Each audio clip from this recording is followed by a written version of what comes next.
Oke, bismillahirrahmanirrahim. Assalamualaikum warahmatullahi wabarakatuh. Selamat siang, Mbak Kinkin. Sebagai dosen pengampu mata kuliah metode penelitian kualitatif, di sini saya akan mempresentasikan hasil tugas saya mini skripsi yang bermetode kualitatif. Yang pertama, di mini skripsi saya ini berjudul tentang manajemen krisis dalam memulihkan citra Garuda Indonesia. Oke, kita bisa ke bawahnya. Yang pertama, bab 1. Pendahuluan dan ke latar belakang, Garuda Indonesia merupakan maskapai penerbangan pertama di Indonesia dan berhasil menguasai pangsa penerbangan hingga go internasional. Berbeda dengan banyak perusahaan penerbangan lainnya, Garuda Indonesia dilahirkan di tengah kancah perjuangan bangsanya. Lahir pada masa mempertahankan untuk mengisi kemerdekaan. Bermula dari sebuah pesawat Dakota di tahun 1948,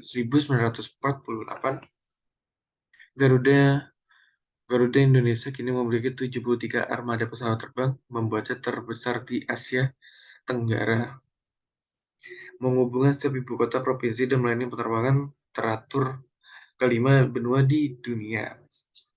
Sehingga dalam waktu yang cukup lama, hingga sampai detik sekarang ini, Garuda Indonesia berhasil memberikan visi dan misinya sehingga dapat menjadi pilihan utama bagi penumpang di kelas affluent dan high net worth, yaitu melayani segmen pasar masyarakat kelas menengah ke atas dengan mengutamakan layanan yang prima dan unik.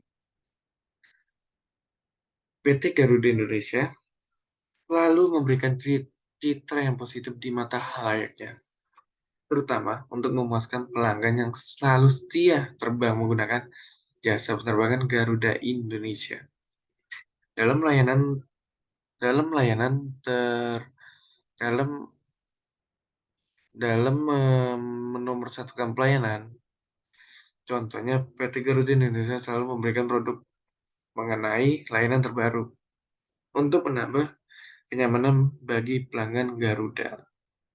Selain itu, juga Garuda Indonesia dalam mempertahankan citranya yang baik, PT Garuda Indonesia selalu menciptakan hubungan yang baik antara pihak internal, di antaranya selalu melakukan komunikasi yang baik antara karyawan dan pimpinan, serta saling mendukung antara unit satu dengan lainnya dalam membangun citra Garuda Indonesia, sedangkan eksternalnya Garuda Indonesia selalu menjalin hubungannya baik dengan pihak luar dan stakeholder-nya.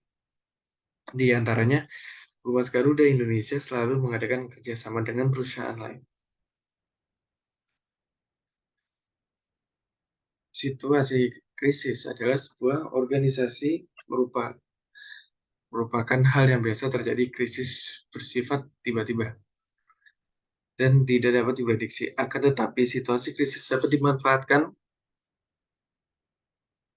untuk meningkatkan reputasi organisasi atau perusahaan yang menjadi lebih baik di mata publik. Apabila organisasi tersebut memiliki manajemen krisis yang baik, tetapi apabila manajemen krisis dari organisasi perusahaan tersebut buruk, reputasi perusahaan akan menurun dan berdampak buruk bagi publik dan stakeholder-nya. Postingan Rius Fernandes membuat PT Garuda Indonesia memberikan respon menurut Renault Seger Dalam menjelaskan bahwa masyarakat dan Seger Dalam menjelaskan bahwa masyarakat dan stakeholder mengharapkan sebuah respon organisasi yang baik, respon yang tidak jelas tidak akan ditoleransi karena akan merusak reputasi organisasi. Selain itu, Benoif juga meyakini bahwa untuk bertahan hidup, organisasi sangat tergantung pada kesempatan. Responnya Ki, Ed, E, dan Ekmat berdasar pada pernyataan di atas.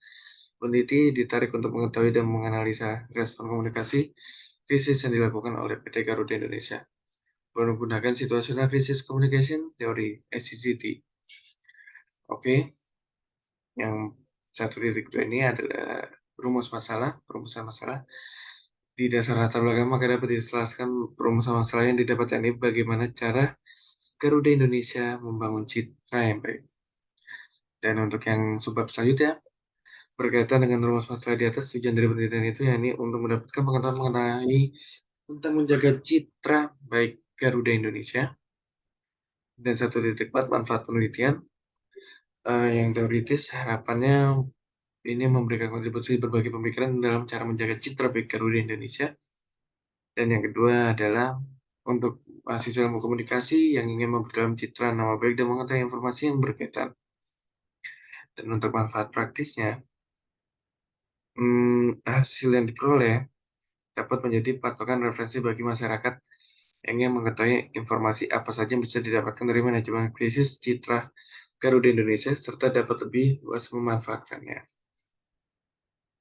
Dan untuk bab 2 landasan teori, influencer menurut kamus bahasa apa adalah gambaran mental objek proses opini pemahaman desain keinginan agar semua kegiatan dapat dilaksanakan secara sistematis dan lancar. Itu membutuhkan rencana yang mudah dimengerti, dipahami perencanaan yang matang menambah kualitas acara di dalam acara yang terencana. Dengan baik ada ide atau pemikiran dilakukan oleh pihak atau orang tertentu. Perencanaan awal dibentuk menjadi peta konsep. Nah, di sini untuk citra, image sebagai salah satu komponen multimedia yang memegang peranan penting berbagai bentuk informasi visual. Citra mempunyai karakteristik yang tidak dimiliki oleh data teks, yaitu citra kaya dengan informasi ada sebuah peribahasa yang berbunyi. Sebuah gambar bermakna lebih dari 1.000 kata. Maksudnya tentu sebuah gambar dapat memberikan informasi yang lebih banyak daripada informasi tersebut disajikan dengan bentuk kata-kata tekstual. Meskipun sebuah citra kaya informasi, namun seringkali citra yang kita memiliki mengalami penurunan mutu degradasi, misalnya mengandung cacat atau error atau noise, warnanya terlalu kontras, kurang tajam, dan sebagainya. Tentu saja citra semacam ini menjadi lebih sulit diimplementasikan karena informasi disampaikan oleh citra tersebut berkurang. Agar citra mengalami gangguan mudah diinterpretasi, baik oleh manusia maupun mesin, maka citra perlu dimanipulasi menjadi citra lain yang kualitasnya lebih baik menggunakan teknik pengolahan citra. Baik, mungkin sekian dari saya, kurang lebihnya mohon maaf. Wabillahi taufiq wal hidayah. Wassalamualaikum warahmatullahi wabarakatuh.